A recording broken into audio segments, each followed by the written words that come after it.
दोस्तों, बिहार में चुनाव के बाद कुर्सी को लेकर एनडीए में सिर्फ उटौवल चल ही रही थी कि सुप्रीम कोर्ट ने एक मामले पर सुनवाई करते हुए दूसरे राज्य की भाजपा सरकार को जमकर लताड़ लगा दी है। मामला सिर्फ डांट तक ही सीमित नहीं रह गया है, बल्कि चुनाव पर भी इसकी सीधी आंच आती हुई दिखाई दे रही है। कोर्ट ने सीधे तौर पर कह दिया है कि अगर बात नहीं मानी गई तो चुनाव प्रक्रिया को ही रोक दिया जाएगा। आखिर क्या है पूरी कहानी और क्यों सुप्रीम कोर्ट ने भाजपा सरकार को चेतावनी दी है, बताऊंगा आपको। नमस्कार, मेरा नाम हिमांशु मिश्रा है, आप देख रहे हैं 4PM न्यूज नेटवर्क।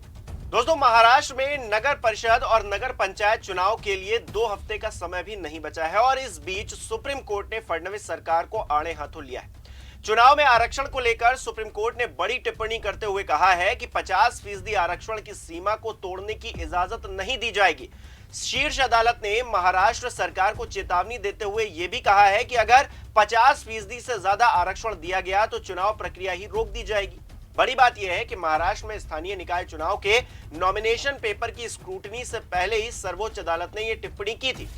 सुनवाई के दौरान याचिकाकर्ताओं की तरफ से पेश सीनियर वकील विकास सिंह ने कोर्ट में विकास किशन राव गवली मामले का भी जिक्र किया। इसमें सुप्रीम कोर्ट ने महाराष्ट्र जिला परिषद और पंचायत समिति अधिनियम 1961 के तहत दिए गए 27% अन्य पिछड़ा वर्ग के आरक्षण को इस आधार पर रद्द कर दिया था, क्योंकि इससे 50% की जो सीमा थी वो टूट गई थी। मामले में जस्टिस सूर्यकांत और जस्टिस जॉयमाला बागची की बेंच ने कहा कि राज्य के अधिकारियों ने आरक्षण पर सुप्रीम कोर्ट के आदेश की गलत व्याख्या की है। रिपोर्ट के मुताबिक जस्टिस सूर्यकांत ने सुनवाई के दौरान इस बात पर जोर दिया कि 50% से ज्यादा आरक्षण की इजाजत देने वाला कोई आदेश पारित नहीं किया गया है। इस पर सरकार की तरफ से पेश सॉलिसिटर जनरल तुषार मेहता ने जोर दिया कि चुनाव प्रक्रिया चल रही है और नामांकन पत्र दाखिल करने की प्रक्रिया 18 नवंबर से शुरू होगी। उन्होंने सवाल करते हुए कहा कि 50% से ज्यादा आरक्षण के मामले को कोर्ट ने अपने 6 मई के आदेश में विचाराधीन मुद्दे के रूप में दर्ज किया था, फिर चुनाव कराने का निर्देश दिया गया था। जब तुषार मेहता ने कोर्ट से जवाब फाइल करने के लिए समय मांगा तो जस्टिस सूर्यकांत ने कहा कि 50% से ज्यादा आरक्षण की इजाजत नहीं दी जाएगी। जब एक वकील ने इस बात पर जोर दिया कि चुनाव प्रक्रिया शुरू हो चुकी है तो न्यायाधीश ने चेतावनी देते हुए कहा कि अगर चुनाव प्रक्रिया ही दलील है तो हम आज ही रोक लगा देते हैं, फिर हम चुनाव नहीं होने देंगे। हमने चुनाव कराने की इजाजत दी है, हम अब भी सुनिश्चित करेंगे कि चुनाव हो, लेकिन संविधान पीठ के फैसले के उलट नहीं। मुझे और मेरे साथी जज को संविधान पीठ के फैसले के उलट आदेश देने के लिए मजबूर ना करें।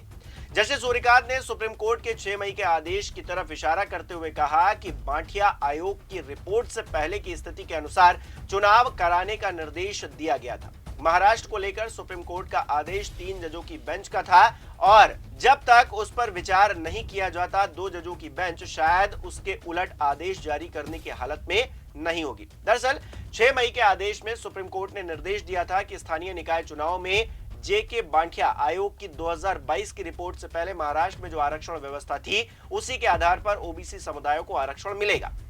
फिलहाल इस मामले को लेकर पेच फंसता हुआ दिखाई दे रहा है। ऊपर से चुनाव सर पर है। महाराष्ट्र में 246 नगर परिषदों और 42 नगर पंचायतों के लिए चुनाव 2 दिसंबर को होने हैं, जबकि मतगणना 3 दिसंबर को होगी। नामांकन दाखिल करने की आखिरी तिथि 17 नवंबर थी और 18 नवंबर को नामांकन पत्रों की जांच की जानी थी।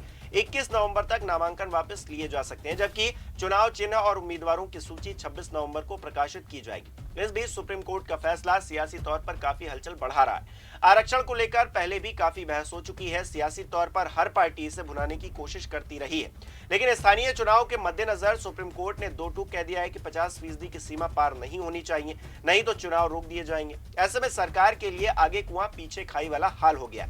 अदालत का यह कहना है कि स्थानीय निकाय चुनाव में आरक्षण 50% से ज्यादा की अनुमति नहीं दी जाएगी। फडणवीस सरकार के लिए चुनावी तौर पर किसी सिरदर्द से कम नहीं है। दूसरी तरफ सत्ताधारी महायुति के अंदर अंदरूनी मतभेद भी देखने को मिल रहे हैं। स्थानीय स्वराज संस्थाओं के चुनाव को देखते हुए बीजेपी ने पूरे राज्य में अपनी संगठनात्मक शक्ति बढ़ाने के लिए मेगा भर्ती अभियान शुरू किया है। इसमें बीजेपी ने ठाकरे गुट, शिंदे गुट, राष्ट्रवादी और कांग्रेस सभी दलों के नेताओं और कार्यकर्ताओं को शामिल करने की कोशिश शुरू की है। इसी कारण शिंदे गुट बेहद नाराज बताया जा रहा है। इसी वजह से शिंदे गुट के मंत्रियों ने 18 नवंबर को मुंबई में हुई राज्य मंत्रिमंडल की बैठक का अघोषित बहिष्कार किया। वैसे तो बाहर से सब कुछ ठीक ही लग रहा है, लेकिन अंदरूनी तौर पर बड़े मतभेद स्पष्ट हो रहे हैं। शिंदे गुट की नाराजगी के पीछे कई घटनाएं जिम्मेदार बताई जा रही हैं। नगर पालिका चुनाव के लिए नामांकन भरने की आखिरी तारीख खत्म हो चुकी है। इन चुनाव में कुछ जगह महायुति गठबंधन तो कुछ जगहों पर घटक दल अकेले चुनाव लड़ते दिखाई दे रहे हैं। कई नगर पालिकाओं में बीजेपी ने शिवसेना शिंदे गुट के उम्मीदवारों को अपने पक्ष में शामिल कर उन्हें टिकट दिया है। इसी कारण बीजेपी और शिंदे की शिवसेना के बीच राजनीतिक संघर्ष बढ़ गया है। अब आप इस सियासी टकराव और सुप्रीम कोर्ट के चुनावी आरक्षण को लेकर आए हालिया फैसले को किस तरह से देखते हैं, हमें कमेंट करके जरूर बताइएगा।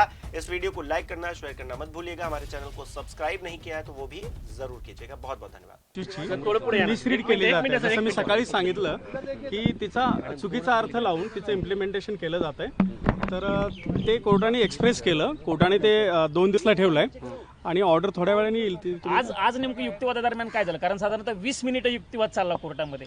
नाही, युक्तिवादाचा सेंटर पॉईंट तोच होता की जे 50%ची लिमिट एक्सीड होतीये ती चुकीच्या पद्धतीने होते। कारण अगोदर के कृष्णमूर्तीचं कॉन्स्टिट्यूशन बेंच जजमेंट आहे आणि विकास गवळींचं जे ट्रिपल टेस्टचं जजमेंट आहे तर त्याचं व्हायलेशन होत आहे। तर ह्या भोवती युक्तिवाद होता आणि कोर्टाचे ते प्रायमा फेसी लक्षात आलं की हे चुकीच्या पद्धतीने इंटरप्रिट करतात ती ऑर्डर आणि त्याचं इम्प्लिमेंटेशन करतात। आता याच्यामध्ये काय होऊ शकतं? कारण दिसतंय तर खरं ते उल्लंघन झालंय, 50%च्या वरती जातंय। कोर्टाने आज एक्सप्रेस केलं ओरली की तुम्ही इलेक्शन घ्यायचं तुम्ही घेऊ शकता, पण फक्त ती 50%ची लिमिट ब्रीच करू नका। म्हणजे थोडक्यात ते इलेक्शन कमिशनला ऑर्डर देत नाहीयेत, आम्ही हस्तक्षेप करत नाही, पण आमच्या आदेशाचं पालन करा हे सांगताय। आणि समोर म्हणजे इलेक्शन कमिशन किंवा स्टेट गव्हर्नमेंट हा एक्सक्यूज घेऊन आलं होतं की आता इलेक्शन प्रोग्राम इनिशिएट झालाय, नॉमिनेशन फॉर्म भरतायत, तर कोर्ट म्हणाला ते होऊ द्या, ते तुम्ही एक्सक्यूज घेऊ नका त्याचा, कारण ते जरी असेल तरी आम्ही ते सेट असाइड करू शकतो नंतर अप्रोप्रिएट स्टेजला। नाही, पण कोर्टाने असंही म्हटलं का की बांटिया कमिशन संदर्भात जो म्हणणं होतं की बांटिया कमिशनच्या पूर्वीची परिस्थिती म्हणजे बांटिया कमिशनचं